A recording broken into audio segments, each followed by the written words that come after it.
Hey, welcome back to the third episode on the Echo server. Woo! Oh my gosh, it sounds so weird to be saying that now. It's like recording pro right here. No. Anyhow, we're learning, we'll get there. So, I'm just gonna start off this episode by continuing with the server tour we've got going through here. So this is just right off of the Nether Hub, the lime green clay gate, I guess we decide on the terms. Sorry, I have to get off topic here, but oh my gosh, I love the custom portals now. Like, they just look so much, like, you get used to something being so uniform, and then you see something and you're just like, good stuff. That's just like they announced new doors in Minecraft now, depending on the color of wood. They look really interesting, like, I almost feel like they look almost out of place. Not too out of place. Okay, we gotta turn down a couple things here. Okay. So, oh my gosh, yeah, if you can tell, the frame rate is dipping a lot right now. I love these Optifine extra features, man. Okay, oh my gosh, it looks so different. Anyhow, welcome to my community farm I built. So fun. The idea around this is I built this farm away from spawn so they aren't always loaded. That would be so freaking laggy. But the idea is I built all these farms. Oh no, looks like a keeper got there. Getting off topic so much, can't even say it. I built all like these farms because I noticed a lot of people needed food, especially early on, and so I kind of built this thinking, hey, you know, I'll build all these farms because I need farms anyway. And I'm just going to open them up to the community, and you can take whatever you want, and donations are happily accepted but not required at all. So just kind of fun. It sounds so weird without sounds. I guess we can just do friendly creatures off. Much better. Okay. So I'll kind of like explain these farms real quick. So also pranks. Chicken cooker. Gotta love this. What does this say? They came back to haunt you. Certain people don't like my cooking chicken ethics. Okay, so this is just Chicken Cooker by Fishical, I think, yeah. And so the idea behind this is there's a bunch of chickens up there, they lay eggs into a hopper, that hopper goes down into a dispenser, and then the dispenser dispenses the eggs. The eggs hatch on like that little half slab right there, and they grow up to be chickens. Like, they pop out as baby chickens, they stay there. When they grow up, they get burned, and then the remnants go into this chest, and you can see, wow, they took a lot of chicken. You can see it yields quite a bit. And then kind of same idea here, a little bit different. Viral Monkey and Megatrain did this guy. So you push the button. I don't have any wheat on me, dang it. Jump up here, feed him a bunch of wheat, and then you pop on down and click the button again. All the baby cows will go down here. The lava will extend again, and when the baby cows grow up, they'll die and they'll come here. Looks like someone's been using some leather and had some extra stuff. We'll take it. I'm guessing they just meant to donate it. Also, this flower grower, that's pretty self-explanatory. I mean, it's not like patented or anything like that. You put bone meal in here, it goes into the dispenser, you pull the lever, and a lot of clicks, and then they'll just grow flowers. Because if it's too high and you use bone meal on it, flowers just pop out. Going on down here, we have the melon and pumpkin farm. Looks like it's broken. Like, why is it? Why is that thing? 1 second, I gotta go grab some repeaters so I can fix this, but it'll be good to show you too. Be right back. Alrighty, we are back. So here is the melon. Where are the credits for this guy? Melon Pumpkin Farm by Monkey Farm. A lot of monkeys, man. The monkeys be good with redstone. So the idea here is, and when I saw this design, I thought it was so freaking smart. Because it's so, like, simple in a way, I guess. Like, it might not look simple to you, but, like, the mechanics behind it are simple. So there's things called BUD switches, block update detection switches, is what it stands for. Basically when a block updates, like if it's placed or if like something melts, I believe, or like if there's a redstone signal going through it, then that'll update the block. And those are kind of a bit tricky to build, and sometimes they work, but then they'll get updated and stuff. But also, a pretty common known fact about redstone is if a repeater is powered, you saw it working back there. If a repeater is powered and it hits a block, that block becomes powered. And so if this block was powered, this torch would go off. If this torch goes off, this block is no longer powered. This torch goes on, and it pushes it down, and it smashes the melon. That didn't sound that not complicated. Those double negatives again. That didn't sound that... Alright, skip that part. Basically, it works. And it works quite well. And it's not constantly checking for block updates and stuff like that. Block updates aren't really necessarily bad, but they're a bit trickier. I'll replace that later. I guess I'll just leave it open for now. I should really just put like a door there or something. But yeah, basically, melons over time, pumpkins over time, and we got a few storage chests here. Oof, lots of melons.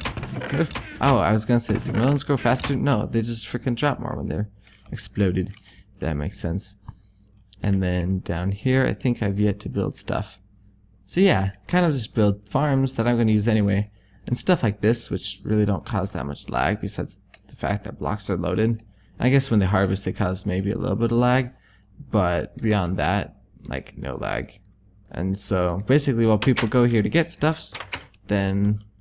dang it, it's night, but I think I lit it up well enough. Actually, I probably did. One second, be right back. Alrighty, we are back. Sorry for the low render distance, there's so many mobs, that's what causes the lag. We have like a little sheep farm over there, they keep getting out for some reason. Then we have this massive piece right here. I should not have built it this big. This is a sugarcane farm. Oh no. I believe this was done either by Simply Sark or Mumbo Jumbo. I don't remember who it is. I'll put an image in the top of the video right now. Wow, so cool. Anyway, a lot of sugarcane, and like I've emptied this recently. Like it'll easily fill up all the way. I mean, you can see the thing is massive. I kind of like the look of it, even though it's very bare bones. A lot of logs. You wonder why I need so many logs. Simple hopper clock here.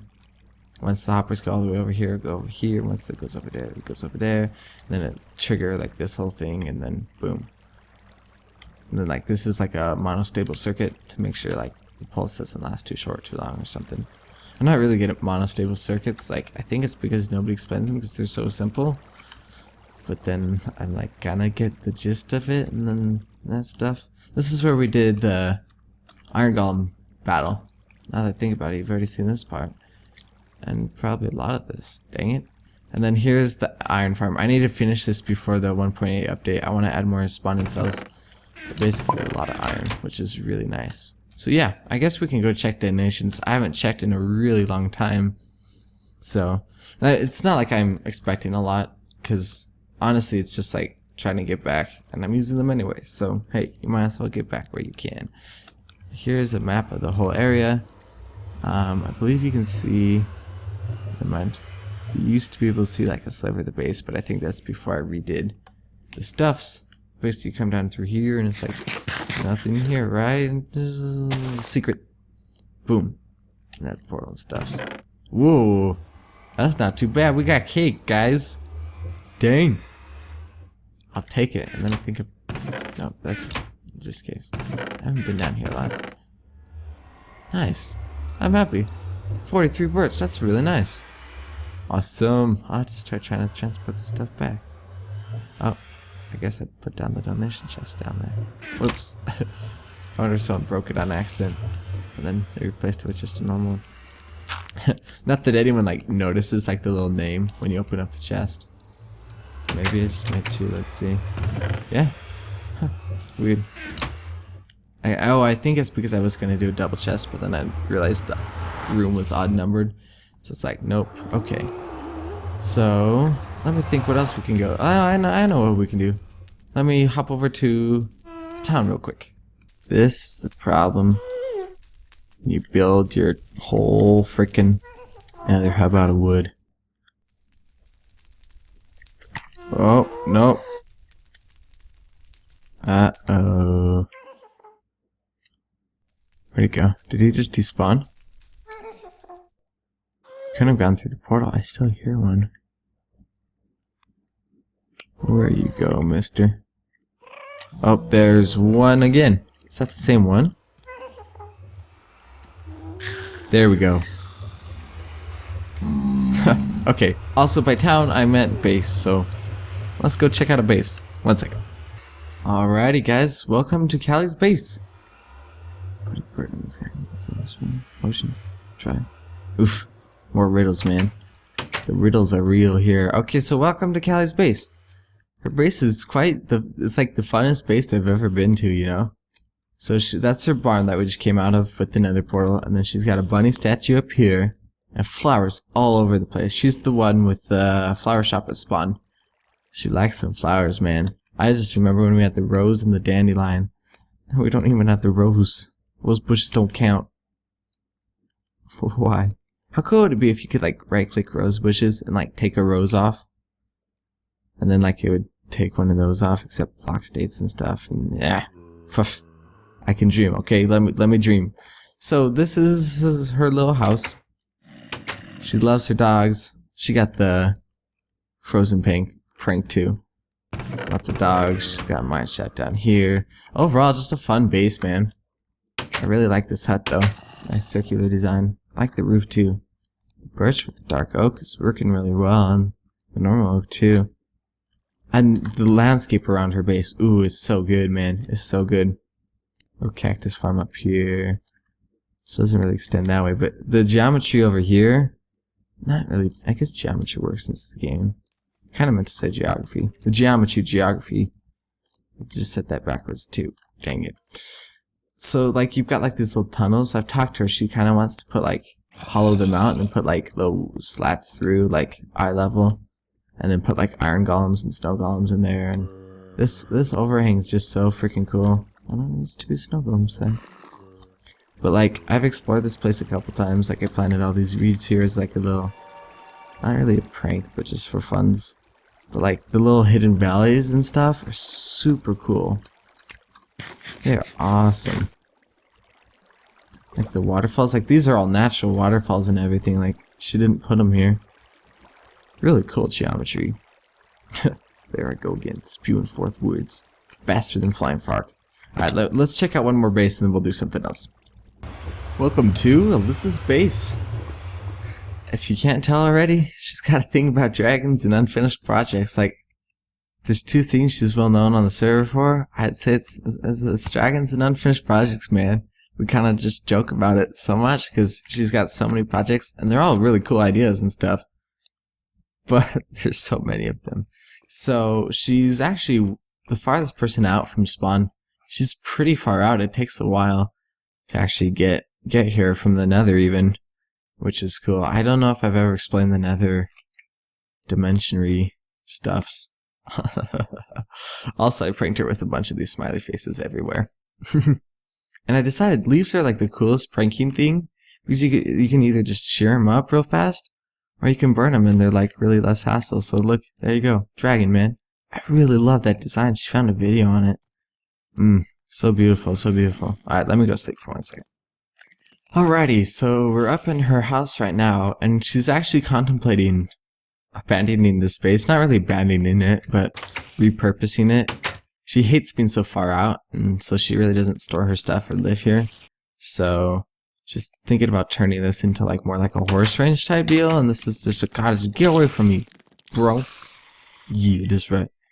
I really like this design though, like the depth, and you can see in the basement, really good stuff.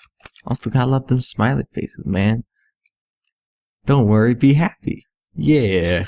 So this is supposed to be she's gonna do a house and horse range type dealio, but she's thinking about just doing a horse range. And so, like I've actually built her this timer here for seeing how fast horses are. Of course, we're not on a horse. We'll get like 0 the lights lit up, but you can kind of get the idea. So as soon as you trigger out this, the lights will start to go off. And then as soon as you trigger this, the lights will stop. Oh, that's a creeper.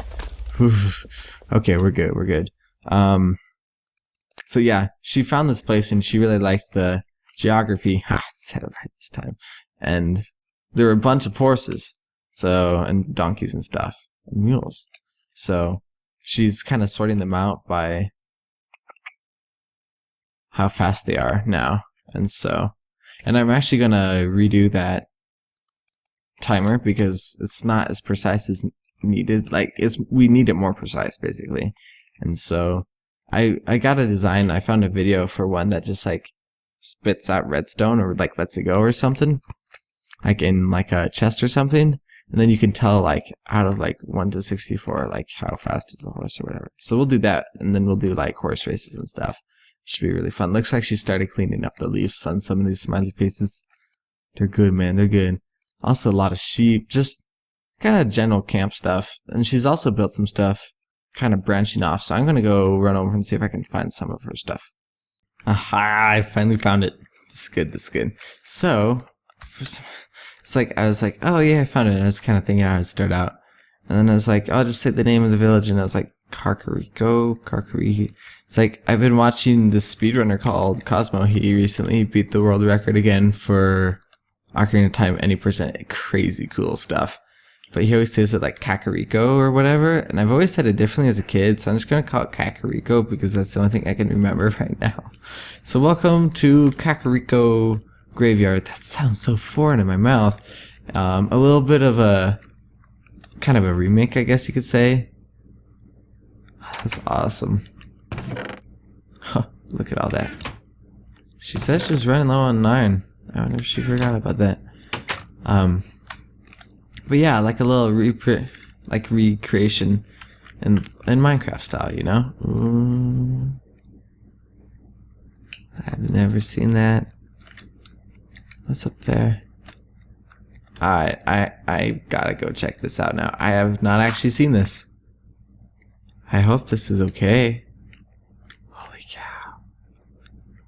Halloween all this out? Okay, so for those who haven't played Ocarina of Time, amazing game, one of my most favorite games as a child. Like, this was my childhood, this and Super Mario 64. And this is like the little race you do with Dampé. Oh, no way. That's so cool. I hope I wasn't supposed to show this. I think this is fine.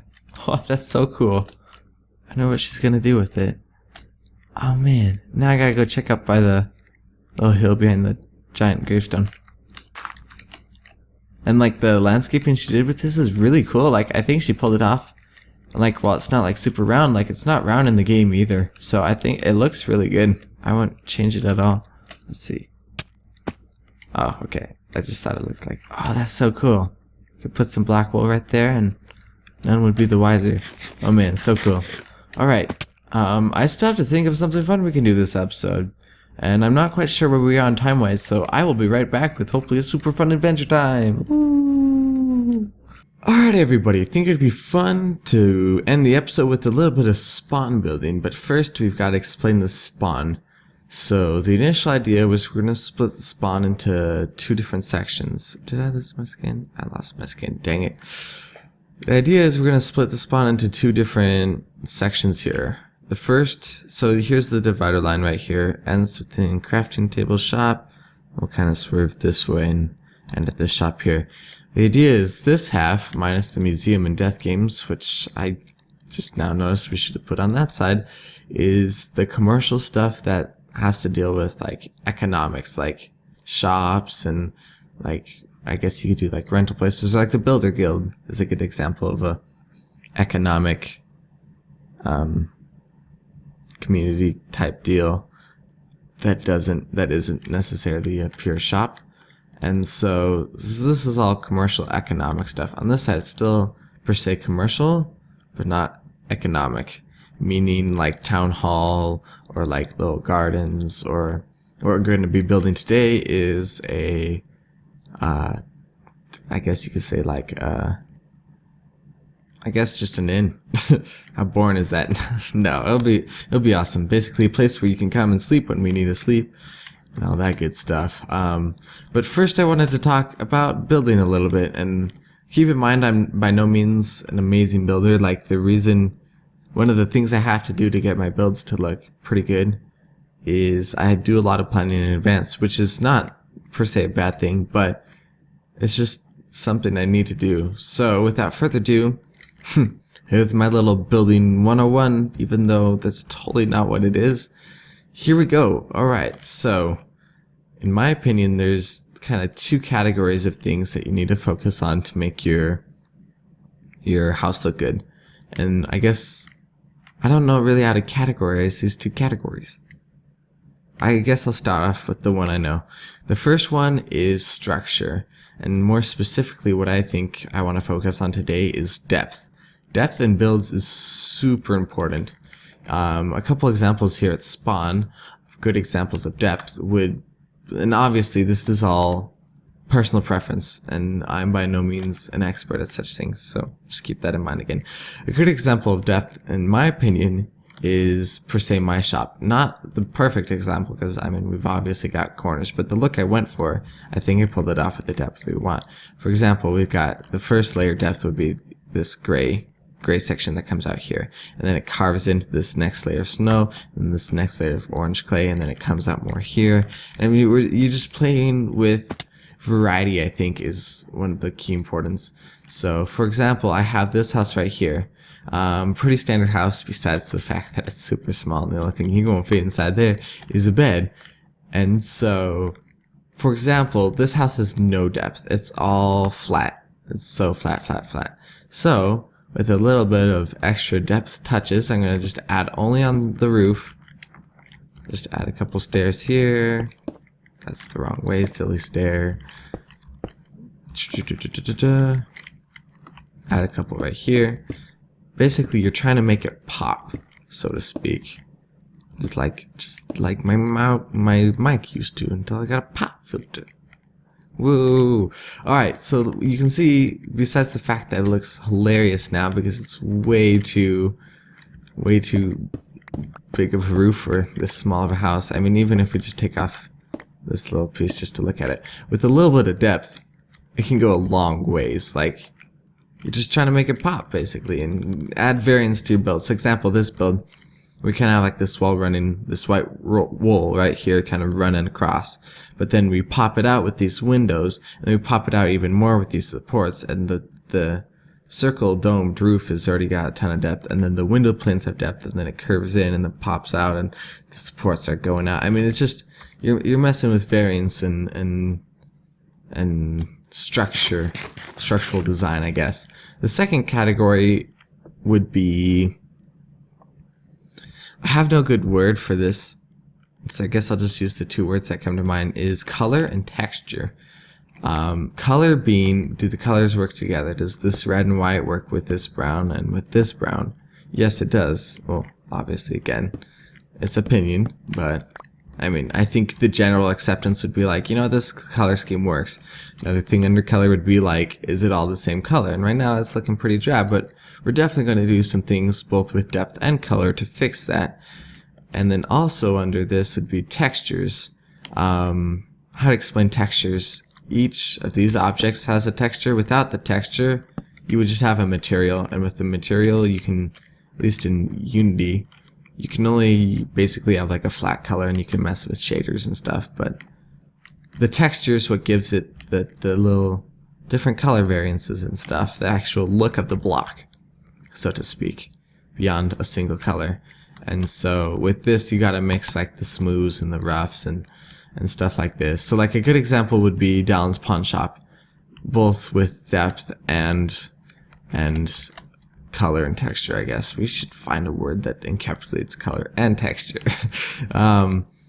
So like you can see with the pawn, you get like a lot of depth, and like the structural design on this is really cool. It wraps around into windows and stuff, but he's messing with texture as well. He's got like these dark colors and the light colors, really nice contrast, but then he's messing with the wood, which is like a more rough texture with this dark black clay, right? Brown or black clay? I already looked at this clay in an episode before. Black stained clay. And it's super smooth, and the windows are kind of the medium. So I mean, you gotta mix texture, color, and structural, and then basically you got it. Just keep it simple until you want to go more. Under structural design, also I forgot to mention, is numbers. Primarily, I've found what works for me and my build style is to try to keep with the same type of number for each build. So for example, with this build we're going to be doing here, we're going to be doing odd numbers, and you might be like, what? How does that even work? First of all, We got 1, 2, 3, 4, 5, 6, 7, 8, 9, 10, 11, 12, 13 blocks this way, and I believe this way is odd as well. I'm not 100% sure. I'm 100% sure it's odd. So first of all, there's that, and then you got to keep in mind with stuff like that, like single doors are really easy to do in a number of houses, but obviously if I wanted to do a double door, I really couldn't, so I'd have to make it a triple door, or, you know, just mess with stuff. But I think we can go ahead and start building.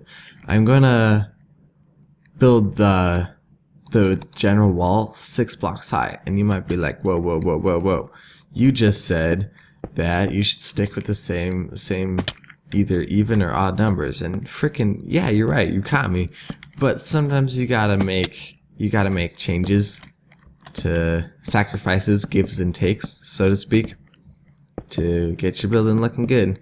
And so I think that's, for me, one of the hardest parts about building is the give and take. It's like, do you make this change because it's gonna make this look, the supports look less good, but it'll make the general flow a lot better. So for this episode, I think it's running kind of long, so I'm just gonna do this like little side of the building so you can at least get a vision of what I see, which is always a good thing. So yeah, I mean, I haven't planned out this building overly much, and you might be like, whoa, this is looking pretty planned out, bro. And it is kind of, and I should have done that, but I haven't done a lot of the, like, I've kind of figured out the first floor of things, but I haven't gone beyond that, and I haven't done any interior, and that's, I think, the part that scares me, because for this build I'm really focusing on exterior stuff, structure, colors, that sort of thing, because you can see from the inside already, it's like, what? So the room's maybe a bit small because we may be adding a second wall just to get it not as busy and crazy and stuff, but we'll see. We'll deal with that when the time comes. So hopefully now, and we'll put some brick behind here actually. Scaffolding, that's going to be a big part of this project. As you can see now, we've got a rough, holy cow, how many mistakes can I make? I gotta sleep too. We've got a rough wall here. And you might be like, whoa, this is looking awfully flat and dull right here. And don't worry about that. We're definitely gonna do things. I've already got a couple ideas of what we can do to break this up. The idea that I found right now, and this may change.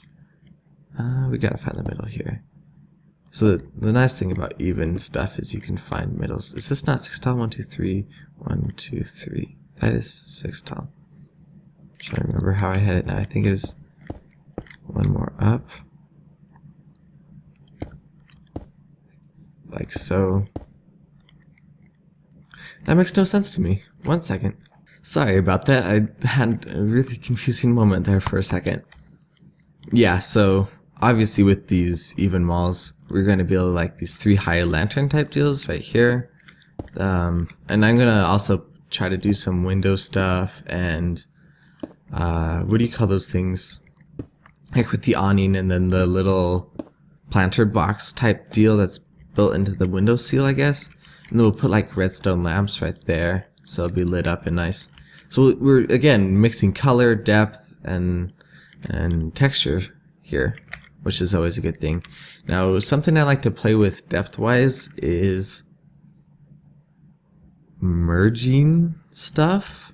I don't really know how to explain it. Basically, I mean, that's depth right there, but if we add this, how it kind of curves up and in, like that stuff is really fun to tinker with.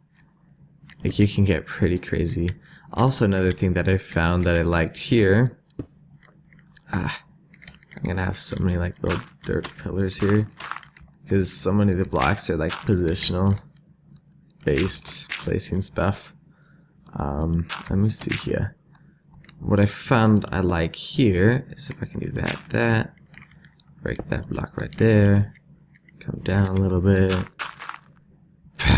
Just broke my wooden support there. Fun times, man. The things you do on camera Just like, as soon as you hit that record button, you never know what's going to happen. Basically, again, just messing with little depth details, and then obviously, since it's stairs, we'll want to cover it up so you can't see inside. So you can see this building's going to look quite interesting from the inside. We'll just have to add a second wall, I'm thinking. Broke some of the floor. But you can see how we're like merging with this wall, going back, and then going back even more. And then we'll kind of do some stairs around here and start the second floor. This is pretty much all that I've planned out. So I'm probably going to end it here. I probably won't plan out the rest, but the episode's getting long. So have hope. Have hope in this building. I'm sorry for being a bit scatterbrained. It's actually a lot harder than I thought to build and talk on camera. So we'll see you guys next time.